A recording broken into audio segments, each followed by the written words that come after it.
আসসালামু আলাইকুম প্রিয় শিক্ষার্থী বন্ধুরা आज আমরা আলোচনা করব নবম শ্রেণীর বিজ্ঞান অনুসন্ধানী পাঠের 9 নম্বর অধ্যায় অর্থাৎ জৈব অণু। বন্ধুরা এই অধ্যায়টি বায়োলজির অংশ। তো এই অধ্যায়টি নিয়ে একেবারে ভেঙে ভেঙে আমরা একটু বিস্তারিত আলোচনা করবার চেষ্টা করব। বন্ধুরা তোমাদের কাছে অবশ্যই ভিডিওটি ভালো লাগবে যদি তোমরা সম্পূর্ণটা কমপ্লিট করতে পারো, আমার বিশ্বাস। দেখো এই যে জৈব অণু, এই অধ্যায়ের প্রথম টপিকের নামই হচ্ছে জৈব অণু। তো এই ব্যাপারটাও আমরা আসলে তোমাদের বই থেকেই পড়ব এবং তোমাদের বই থেকে প্রতিটি ওয়ার্ডকে ভেঙে ভেঙে বোঝানোর চেষ্টা করব। দেখো বন্ধুরা, তোমাদের অধ্যায়টার নাম হচ্ছে জৈব অণু। এই যে জৈব অণু অধ্যায়টা পড়ে আসলে তোমরা কী শিখবে, এই জায়গাতে একটু প্রিন্টিংয়ের সমস্যা, তোমার হয়তো ভালোভাবে বুঝতে পারতেছো না, তবে কোনো সমস্যা নাই। অর্থাৎ এখানে বলছে যে এই অধ্যায়ের নিচের বিষয়গুলো আলোচনা করা হয়েছে। প্রথমত জৈব অণু কী, এরপর দ্বিতীয়ত হচ্ছে প্রধান জৈব অণু, তারপরে হচ্ছে কার্বোহাইড্রেট। এই যে কার্বোহাইড্রেট নিয়েও কিন্তু আমরা একেবারে সহজভাবে মনে রাখতে পারি। আমরা এই যে কার্বোহাইড্রেট নামটা পাচ্ছি না, এই নাম থেকেই আসলে বুঝতে পারি কার্বোহাইড্রেট ব্যাপারটা কী। তবে অবশ্যই সেগুলো নিয়ে আলোচনা হবে পরবর্তীতে। এরপরে দেখো বন্ধুরা, আমরা পাচ্ছি নিউক্লিক অ্যাসিড, এরপরে পাবো হচ্ছে প্রোটিন, এরপরে লিপিড, এরপরে হচ্ছে জৈব অণুসমূহের পারস্পরিক সম্পর্ক। এই ব্যাপারগুলো এই অধ্যায়ে আমরা আলোচনা করব। তো দেখো প্রথম টপিকের নামই হচ্ছে কি তোমাদের জৈব অণু। তার আগে একটু পরিচিতি করে দিচ্ছে এই অধ্যায় সম্পর্কে। দেখো আমরা একটু পড়ি।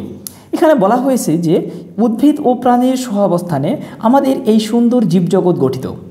তোমাদের নিশ্চয়ই জানতে ইচ্ছে করে কোথা থেকে এদের সবার উৎপত্তি হয়েছে।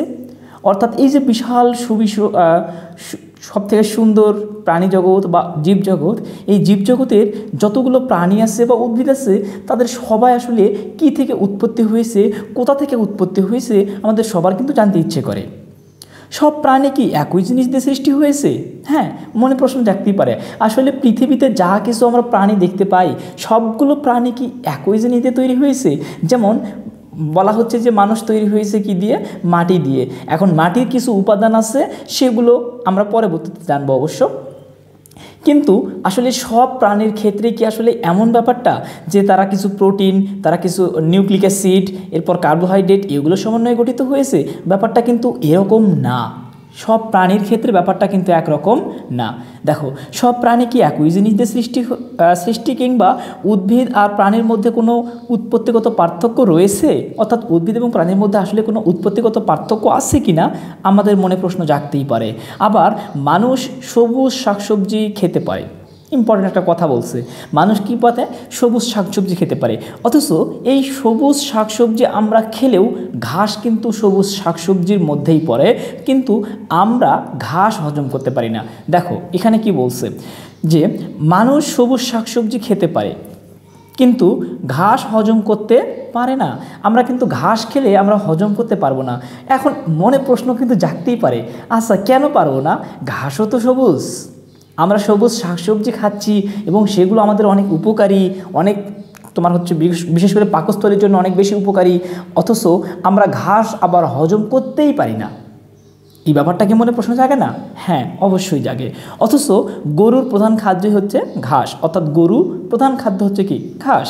তার মানে সব উদ্ভিদ ও প্রাণীর নিশ্চয়ই গঠনগত কিছু পার্থক্য রয়েছে যা তাদেরকে আলাদা করেছে। সাধারণত জীবদেহ গঠনে অসংখ্য অণু প্রত্যক্ষভাবে জড়িত, এদেরকে জৈব অণু বলে। তোমরা আসলে একদম সহজভাবে বলতে পারো যে জীবদেহ গঠনে তোমার হচ্ছে যে অণুগুলো কাজে লাগে তাকে জৈব অণু বলে। অথবা আরও সহজভাবে বলতে পারো জীবদেহ যা দিয়ে গঠিত হয় বা জীবদেহ যেসব অণু দিয়ে গঠিত হয় তাদেরকে জৈব অণু বলে। এভাবে আমরা সহজভাবে বলতে পারি। আচ্ছা আমি এখানে লিখে দেখাচ্ছি। জীবদেহ যেসব জৈব অণু দিয়ে গঠিত হয়, যেসব জৈব অণু দিয়ে গঠিত হয় তাদেরকে বলা হবে কি? জীবদেহ যেসব অণু দিয়ে গঠিত হয়। আমরা আগে জৈব অণু বলতেছি কেন? কারণ আমরা জৈব অণুর তো সংজ্ঞা দেব। জীবদেহ যেসব অণু দিয়ে গঠিত হয় তাদেরকেই বলবো আমরা কি বন্ধুরা? জৈব অণু। তাদেরকে জৈব অণু বলে। তোমরা এভাবে খুব সহজে এই জিনিসটা মনে রাখবে যে জৈব অণু ব্যাপারটা কি, জীবদেহ গঠন করতে যে সকল অণু প্রয়োজন, অর্থাৎ জীবদেহ গঠনের জন্য আমরা যে সকল অণু পাই বা অণু ব্যবহার করা হয় সেই অণুগুলোকে আমরা বলবো একত্রে জৈব অণু। এই অধ্যায়ে জৈব অণু নিয়ে আলোচনা করব। দেখো প্রথম টপিকটার নামই হচ্ছে জৈব অণু। বন্ধুরা এখানে আসলে বইটা একটু প্রিন্টিং সমস্যা, তোমাদের বই থেকে তোমরা অবশ্যই ভালোভাবে একটু দেখে নেবে। এখন দেখো জৈব অণু বা বায়োমলিকুল। তো দেখো এই যে জৈব অণু, এই জৈব অণু ব্যাপারটা নিয়ে আমরা এখন একেবারে বিস্তারিত জানার চেষ্টা করব। দেখো সজীব কোষ অসংখ্য অণু দিয়ে গঠিত। সজীব কোষ কি? অসংখ্য অণু দিয়ে গঠিত। এই অণুগুলোর মধ্যে রয়েছে ক্ষুদ্র অণু এবং বৃহৎ অণু, যেগুলো একত্রে জৈব অণু বলে পরিচিত। অর্থাৎ এই যে সজীব কোষ মানে কি? একটা সচল কোষ। যেমন আমরা মানুষের শরীর বলতে পারি, মানুষের শরীর একটা সজীব কোষ। এই সজীব কোষগুলো অসংখ্য অণু দিয়ে গঠিত হয়েছে। তার ভিতরে কিছু কিছু ক্ষুদ্র অণু, কিছু কিছু বৃহৎ অণু। এই যে সবগুলোকে, ক্ষুদ্র হোক কিংবা বৃহৎ, সবগুলোকে একত্রে আমরা বলবো কি? জৈব অণু। সাধারণত 25টিরও বেশি মৌলিক পদার্থ নিয়ে এসব জৈব অণু গঠিত। এদের ভিতরে 6টি হচ্ছে মৌলিক পদার্থ। মনে রাখবা, সাধারণত 25টারও বেশি মৌলিক পদার্থ নিয়ে আসলে জৈব অণু গঠিত। এদের মধ্যে আসলে 6টা মৌলিক, যেই 6টা আসলে খুব বেশি প্রয়োজন, সেই 6টি মৌলিক পদার্থ জৈব অণুর সাধারণ উপাদান হিসেবে বিবেচনা করা হয়। অর্থাৎ 25টা অণু দিয়ে সাধারণত জৈব অণু গঠিত হয়। এর ভিতরে আসলে 6টা মৌলিক পদার্থের সবচেয়ে বেশি প্রয়োজন। সেই 6টাকে আমরা আবার একত্রে একেবারে সহজভাবে মনে রাখতে পারি কি? মনে রাখবা নাইসচপস, অর্থাৎ NICE, তারপরে CHOPS। দেখো নাইসচপস মানে কি? সুন্দর চপস। এখানে দেখো বন্ধুরা, আমরা নাইস আসলে ICE নিব না, এই জন্য আমরা ICE ছোটো হাতে লিখে ফেললাম। এখানে নাইতে হচ্ছে নাইট্রোজেন, অর্থাৎ এটা হচ্ছে নাইট্রোজেন। তারপরে সিতে হচ্ছে কি? কার্বন। এরপর এইচতে হচ্ছে কি? হাইড্রোজেন, এটা তো আমরা জানি। ওতে হচ্ছে অক্সিজেন, পিতে হচ্ছে ফসফরাস, এসতে হচ্ছে কি? সালফার। এই যে নাইসচপস মানে কি? সুন্দর চপস। এর সাহায্যে দেখো বাকি 6টাকে খুব সহজে মনে রাখতে পারি। দেখো 1 2 3 4 5 6, এই 6টাকে বলা হয় মৌলিক জৈব অণু। অর্থাৎ এগুলো আমাদের শরীরের জন্য খুব বেশি প্রয়োজন এবং এই 6টা উপাদান আসলে এই 6টা উপাদান ব্যতীত আসলে কোনোভাবেই জৈব অণু গঠন করা সম্ভব না। 25টা মৌলিক অণু লাগে, তার ভিতরে এই 6টা হচ্ছে প্রধান। এই 6টাকে সবচেয়ে বেশি পরিমাণে লাগে। বুঝাইতে পারছি? তাহলে এই 6টা জৈব অণুকে আমরা বলবো কি? তোমার হচ্ছে সাধারণ মেইন উপাদান, বা আমরা মেইন উপাদান হিসেবে এই 6টাকে কাজে লাগাবো। তো দেখো এখানে তোমাদের বই দেওয়া আছে, সেগুলো হচ্ছে carbon, hydrogen, nitrogen, oxygen, phosphorus, এরপরে সালফার, এরপর হচ্ছে দেওয়া আছে সালফার। এসব মৌলিক পদার্থের ইংরেজি বানানের আদ্যাক্ষর, অর্থাৎ প্রথম অক্ষরটা, আদ্যাক্ষর নিয়ে যে শব্দ সংক্ষেপ করা হয়েছে তা হলো CH-NOPS।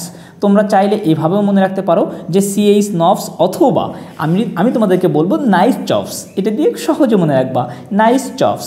অর্থাৎ এনতে হচ্ছে নাইট্রোজেন, এরপরে চপসের প্রত্যেকটা বর্ণ দিয়ে একটা করে মৌল। দেখো বন্ধুরা, তাহলে কিন্তু আমরা এই 6টা মৌলিক উপাদান সম্পর্কে জেনে গেলাম। তোমরা ইতোমধ্যেই কোষ সম্বন্ধে বিস্তারিত পড়েছো। তোমরা কোষ সম্বন্ধে কিন্তু বিস্তারিত পড়েছো। এখানে বিস্তারিত পড়েছো বলতে বোঝানো হচ্ছে তোমরা 8ম শ্রেণীতে পড়েছো। তোমাদের 8ম শ্রেণীতে তোমরা 2য় অধ্যায়ে অ্যামাইটোসিস, মাইটোসিস এবং মিওসিস কোষ বিভাজন সম্পর্কে আসলে বিস্তারিত জেনে এসেছিলে। এই জন্য বলা হয়েছে যে তোমরা ইতোমধ্যে কোষ সম্পর্কে বিস্তারিত পড়েছো। এই জৈব অণু দিয়েই সকল কোষ তৈরি হয়। জীবজগতের গঠনের প্রেক্ষিতে এই যে তোমার হচ্ছে জৈব অণু যে 6টা নাইসচপস, এর 6টি পরমাণুর ভিতরে সবচেয়ে গুরুত্বপূর্ণ ভূমিকা পালন করে, সেটা কি? কার্বন। সবচেয়ে অবাক করা ব্যাপার হলো, একটু সহজে চিন্তা করো, আমরা মনে রাখবা মানুষের শরীরের একটা প্রধান উপাদান হচ্ছে কার্বোহাইড্রেট। মানুষের শরীরের একটা প্রধান উপাদান কি? কার্বোহাইড্রেট। এই যে কার্বোহাইড্রেট, একটু সহজভাবে একটু চিন্তা করো তো, একটু মাথা একটু খাটাও, এভাবে আমরা চিন্তা করতে পারি কিনা? কার্বো মানে বোঝাই যাচ্ছে এখানে কার্বন আছে। এরপরে হাইড্রেট মানে আমরা সাধারণত পানিকে বোঝাই, অর্থাৎ যার ভিতরে কি আসলে হাইড্রেট মানে আসলে পানির অণু। অনেক ক্ষেত্রে দেখবা যখন রসায়নের কিছু অংশ পড়তে গেলে, যেমন আমরা বলতে পারি তোমার হচ্ছে ধরো নীল বা সরি তুতে, ধরো তুতের রাসায়নিক সংকেত আমি লিখতেছি তুতে। তো তুতের রাসায়নিক সংকেত যদি বলা হয় সেটা হচ্ছে কি CuSO4 কপার সালফেট ডট 5 অণু পানি। এটাকে যদি আমরা রাসায়নিক নামে জানতে চাই তাহলে দেখবা রাসায়নিক নামটা হচ্ছে কেমন, কপার সালফেট পেন্টাহাইড্রেট। একটু ভালো করে খেয়াল করো, তার মানে হাইড্রেট মানে কি বোঝায়, পানিকে বোঝায়। আর এই যে 5 থাকার কারণে পেন্টা বলে। CuSO4 এটা হচ্ছে কপার সালফেট, তার সঙ্গে কি আছে 5, তার মানে পেন্টা। আসলে এটা তোমরা আসলে ভালো জানবে যখন তোমাদের, আমার খুব বিশ্বাস তোমাদের দশম শ্রেণীর বিজ্ঞান বইয়ে অবশ্যই জৈব যৌগ অধ্যায় নামে একটা অবশ্যই রসায়নের অধ্যায় রাখা উচিত, বা তোমাদের আসলে বিক্রিয়া সংক্রান্ত বেশি ধারণা দেওয়া উচিত। তোমাদের এখন বর্তমানে তোমাদের 9-এর বইয়ে আসলে বিক্রিয়া সংক্রান্ত খুব বেশি ধারণা নেই, তো সেখানে আসলে তোমরা ভালো বুঝতে পারবে যদি জৈব যৌগ অধ্যায়টা পড়ো। অথবা এখন যারা দশম শ্রেণীতে আসছে তাদের রসায়ন বইয়ে দেখবা 11 নম্বর অধ্যায়ের নাম হচ্ছে জৈব যৌগ বা জীবাশ্ম জ্বালানি। ওই জায়গাতে বুঝতে পারবা যে 5 থাকলে আমাদের উচ্চারণ করতে হয় পেন্টা, 1 থাকলে মনো, 2 থাকলে ডাই, 3 থাকলে ট্রাই, 4 থাকলে টেট্রা, 5 থাকলে পেন্টা, এরপর 6 থাকলে হেক্সা, এরপর 7 থাকলে হেপ্টা। এগুলো তোমরা কিন্তু জানতে পারবে। তো দেখো তারা পেন্টার সঙ্গে আমরা উচ্চারণ করি হচ্ছে হাইড্রেট, মানে রাসায়নিক নাম। তার মানে হাইড্রেট দ্বারা আসলে কি বোঝানো হয়, পানিকে। একটা জিনিস চিন্তা করো, তাহলে কার্বোহাইড্রেট কি দিয়ে গঠিত, একটু ভাবলে কিন্তু তোমরা বুঝতে পারবে। দেখো যে কার্বোহাইড্রেট গঠিত কার্বন, হাইড্রোজেন এবং অক্সিজেন। এখানে আরও একটা জিনিস চিন্তা করো তো, কার্বনের অনুপাত হচ্ছে এখানে 1, কার্বন এখানে একটা আছে, হাইড্রোজেনের অনুপাত এখানে হচ্ছে 2, এরপরে দেখো অক্সিজেনের অনুপাত হচ্ছে এখানে 1। এইভাবে কিন্তু আমরা এখন যে কোনো তোমার হচ্ছে কার্বোহাইড্রেট বলতে পারি। কার্বোহাইড্রেট মূলত এটাকে আমরা শর্করা বলি, কার্বোহাইড্রেটকে মূলত আমরা কি বলি, শর্করা। তোমরা আসলে কার্বোহাইড্রেট নিয়ে অবশ্যই জানবে, কারণ তোমাদের পরবর্তী টপিকটার নামই এই অধ্যায়েরই। দেখো আমরা এখন যে টপিকটা পড়তেছি এর পরের টপিকের নামই হচ্ছে কার্বোহাইড্রেট বা শর্করা। এই কার্বোহাইড্রেট বা শর্করা এটাকে আসলে আরও একটা নাম বলা হয় স্যাকার। তোমরা আসলে জানবে যে এটাকে আমরা আরও একটা কী নামে বলতে পারি, স্যাকার। তোমরা একটা জিনিস শুনছো না, স্যাকারিন শুনছো না, এই যে স্যাকারিন ব্যাপারটা আসলে কি, মিষ্টি জাতীয় বোঝাচ্ছে। হ্যাঁ, এই জায়গা থেকে আসলে স্যাকার শব্দটা চলে আসছে। এই যে স্যাকারিন এটাও কিন্তু এক ধরনের কার্বোহাইড্রেটকে আসলে শর্করা জাতীয় খাবারকে বোঝানো হয়। যেমন আমরা বলতে পারি তোমার হচ্ছে গম, চাল, ভাত, এগুলো হচ্ছে কি কার্বোহাইড্রেট। তো এটা নিয়ে আসলে আমরা পরবর্তীতে আলোচনা করব অবশ্যই। তো অবশ্যই তোমরা আমাদের পরবর্তী পর্বটা দেখবে। এখন দেখো আমরা এই অধ্যায়ে আমরা যে প্রথম টপিকটা পাচ্ছি জৈব অণু, সেটা নিয়ে আলোচনা করতেছি। তো এই যে এদের মধ্যে প্রধান উপাদানটা কি বন্ধুরা, কার্বন। সেটা কিন্তু আমরা একটু আগে বুঝে গেলাম যে কার্বনটা হচ্ছে কি প্রধান উপাদান। আচ্ছা, এরপর দেখো তোমাদের এখানে একটা চিত্র দেয়া আছে, আমি চিত্রটা একটু পরে তোমাদেরকে বুঝিয়ে দিচ্ছি। কারণ হচ্ছে এই চিত্রটা বুঝতে হলে আমাদের নিচের পড়াটা আগে জরুরি। নিচের পড়াটা যদি আমরা পড়ি তাহলে চিত্রটা আমাদের জন্য সহজ হয়ে যাবে। এখন দেখো একটু বুঝবার চেষ্টা করো। জীবদেহ কার্বোহাইড্রেট, যদিও আমি কার্বোহাইড্রেট নিয়ে একটু বিস্তারিত আলোচনা করলাম, এরপরে প্রোটিন, নিউক্লিক অ্যাসিড, লিপিড, এগুলোর প্রত্যেকটা নিয়ে কিন্তু আমরা এই অধ্যায়ে আলোচনা করব। যে প্রোটিন কি, নিউক্লিক অ্যাসিড কি এবং লিপিড কি, এই অধ্যায়ে অবশ্যই এগুলো নিয়ে আলোচনা হবে। এই যে 4 ধরন, এখানে দেখো কার্বোহাইড্রেট, প্রোটিন, নিউক্লিক অ্যাসিড এবং লিপিড, এই 4 ধরনের মৌলিক জৈব রাসায়নিক পদার্থ দিয়ে গঠিত। এদের ভেতর প্রোটিন এবং নিউক্লিক অ্যাসিড এই দুটি জৈব রাসায়নিক পদার্থ ছাড়া সজীব বস্তু তৈরি হয় না। ভালো করে মনে রাখবা, এই যে 4টা তোমার হচ্ছে জৈব রাসায়নিক পদার্থের মধ্যে সবচেয়ে বেশি গুরুত্বপূর্ণ হলো প্রোটিন এবং কি নিউক্লিক অ্যাসিড, কারণ এদেরকে ছাড়া সজীব দেহ কখনোই গঠিত হয় না বা তৈরি হয় না। এর থেকে ধারণা করা যায় সৃষ্টির শুরু থেকেই জৈব অণুগুলো তৈরি হয়েছিল এবং বিভিন্ন রাসায়নিক ক্রিয়ার ফলে সেগুলো সংযুক্ত হয়ে প্রথম কোষ তৈরি হয়।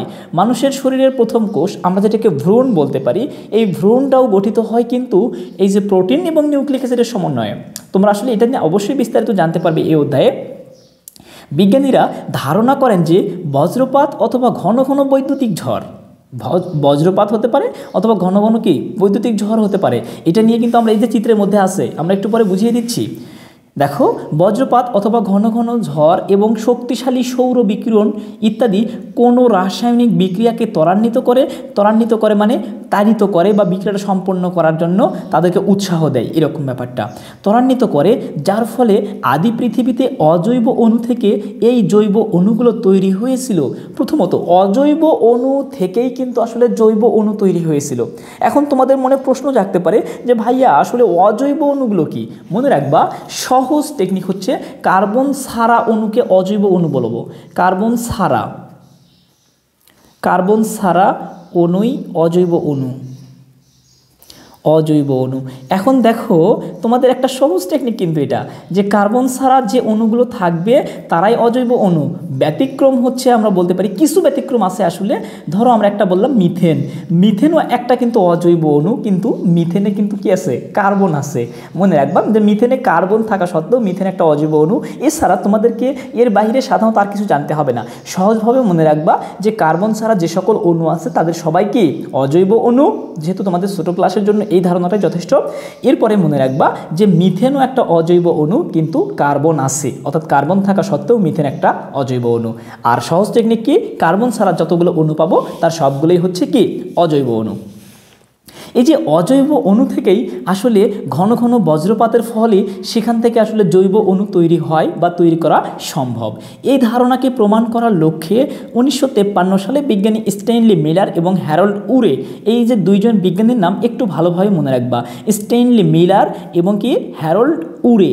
আমরা সংক্ষেপে এই যে হ্যারল্ড উরেকে শুধু উরেও বলতে পারি, বা এই যে স্ট্যানলি মিলারকে শুধুমাত্র মিলার বলতে পারি। তাহলে মিলার এবং কি উরে এই বিজ্ঞানী, দুইজন বিজ্ঞানী কত সালে? 1953 সালে। একটু মনে রাখবা 1953 সালে পরীক্ষাগারে একটি আদি পৃথিবীর কৃত্রিম রূপ তৈরি করেছিলেন।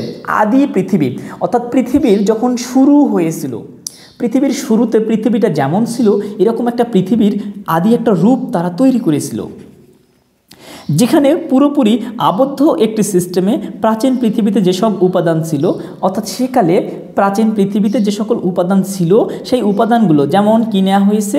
পানি, মিথেন, অ্যামোনিয়া এবং হাইড্রোজেন, এগুলো সবই কিন্তু অজৈব অণু। ভালোভাবে মনে রাখবা। দেখো পানি লিখতে গেলে আমাদের কি পাচ্ছি? H2O, সরি বন্ধুরা, H2O, তার মানে কি এখানে কিন্তু কার্বন নাই, তার মানে এটা অবশ্যই একটা কি অজৈব অণু। মিথেন, আমি বলে দিলাম যে মিথেন একটা কি কার্বন থাকা সত্ত্বেও মিথেন একটা অজৈব অণু। এরপরে দেখো অ্যামোনিয়া, তার মানে কি NH3, তাহলে এটাও একটা কি হবে? অজৈব অণু। এরপরে হাইড্রোজেন একটা কি অজৈব অণু। তাহলে দেখো এখানে আমরা 4টা অজৈব অণু পাচ্ছি। মিশ্রণকে ক্রমাগত পরিচালন করেছিলেন। সেই সময়কার বজ্রপাতের অনুকরণে, বজ্রপাত কিভাবে হয় সেটাকে অনুসরণ করে বলতে পারি আমরা, যে অনুকরণে সেখানে বৈদ্যুতিক ডিসচার্জ করা হয়েছিল। বৈদ্যুতিক ডিসচার্জ বলতে বোঝানো হয়, অর্থাৎ ব্যাপারটা হচ্ছে বৈদ্যুতিক শক লাগানো এক প্রকার, অর্থাৎ বৈদ্যুতিক চার্জ দেয়া হবে এবং ডিসচার্জ করা হবে, অর্থাৎ বৈদ্যুতিক শক দেয়া হবে আবার সরে নেওয়া হবে। এটাকেই বলা হয় বৈদ্যুতিক ডিসচার্জ করা হয়েছিল। 1 সপ্তাহ পর সেখানে তারা অ্যামিনো অ্যাসিড, মোস্ট ইম্পর্ট্যান্ট একটা কথা মনে রাখবা, যে অ্যামিনো অ্যাসিড নামক জৈব অণুকে সংশ্লেষিত হতে দেখেন। মোট কথা জৈব অণুকে প্রস্তুত হতে দেখেন বা তৈরি হতে দেখেন। অবাক করার ব্যাপার হলো, একটু চিন্তা করো, দেখো আমরা কিন্তু অজৈব অণু নিচ্ছি, পানি, মিথেন, অ্যামোনিয়া এবং হাইড্রোজেন, এই 4টা অজৈব অণুকে নিয়ে আমরা সেখান থেকে কি পাচ্ছি বন্ধুরা? জৈব অণু, অ্যামিনো অ্যাসিড। এই যে দেখো অ্যামিনো অ্যাসিড কি, এই যে দেখো প্রোটিন, নিউক্লিক অ্যাসিড, এই নিউক্লিক অ্যাসিডের মধ্যে আসলে অ্যামিনো অ্যাসিডটা আছে। এই অ্যামিনো অ্যাসিড মানে একটা কিন্তু জৈব অণু, তার মানে জৈব অণু তৈরি হচ্ছে অজৈব অণু থেকে। এটাই বিজ্ঞানীরা ধারণা করেছিলেন। কোন বিজ্ঞানী? দুইজন, একজন হচ্ছে স্ট্যানলি মিলার এবং হ্যারল্ড উরে। এদের সম্পর্কে একটু মনে রাখবা, বা এই 2টা বিজ্ঞানীর নাম একটু ভালোভাবে মনে রাখবা।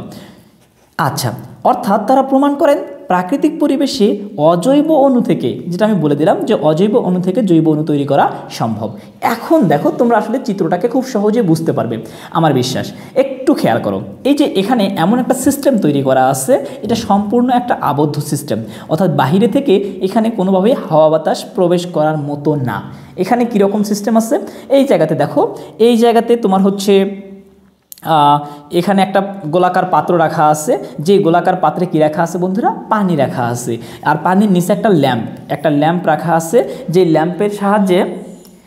ল্যাম্পের সাহায্যে এখানে কী দেওয়া হবে? তাপ প্রদান করা হবে। এরপর এখানে দেখো একটু ভালো করে, এখানে একটা তোমার হচ্ছে আবদ্ধ চাবি আছে, বা আমরা এটাকে তোমার হচ্ছে চাবি বলতে পারি, বা বাইরে থেকে যেন আমরা কোনো কিছু পাম্প করতে পারি, বা এটা পাম্পিং যন্ত্র বলতে পারি। যে এখানে একটা পাম্পার আছে, এখানে একটা আছে, এখানে একটা আছে। এখন দেখো এই জায়গাতে যখন পানিকে উত্তপ্ত করা হচ্ছে, তো আমরা জানি পানিকে উত্তপ্ত করলে সাধারণত পানি 100 ডিগ্রি সেলসিয়াস তাপমাত্রায় এসে কি করে, ফুটতে শুরু করে। তো পানি যখন 100 ডিগ্রি সেলসিয়াস তাপমাত্রায় এসে ফুটবে, 100 ডিগ্রি সেন্টিগ্রেড তাপমাত্রায় এসে যখন পানিটা ফুটবে, তখন পানি কিন্তু গ্যাস আকারে কখনো এই দিকে প্রবেশ করবে না। মনে রাখবা, পানি কিন্তু পানি না, আসলে যে কোনো পদার্থের ক্ষেত্রে যখন তারা গ্যাস হয়, তারা সোজা উপরের দিকে উঠতে শুরু করে। তাদের সাইডে যদি ফাঁকা থাকেও তারপরও কিন্তু তারা সাইডে প্রবেশ করে না, সোজা উপরের দিকে উঠতে শুরু করে।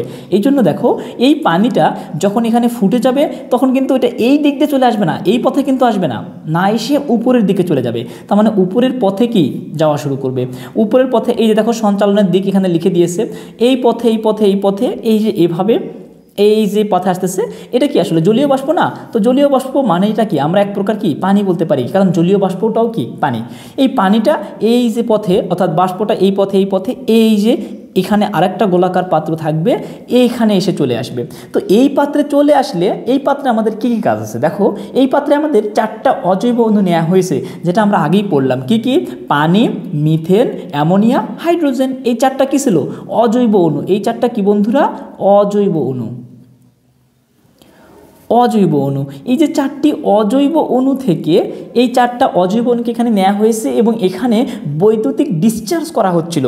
বৈদ্যুতিক ডিসচার্জ, এই যে স্ফুলিঙ্গের সাহায্যে বিদ্যুৎ বাহক বোঝানো হচ্ছে কি, যে এখানে বিদ্যুৎ শক দেয়া হচ্ছে, আবার সরে নেওয়া হচ্ছে, আবার শক দেয়া হচ্ছে, আবার সরে নেওয়া হচ্ছে, এভাবে বৈদ্যুতিক ডিসচার্জ করা হচ্ছে।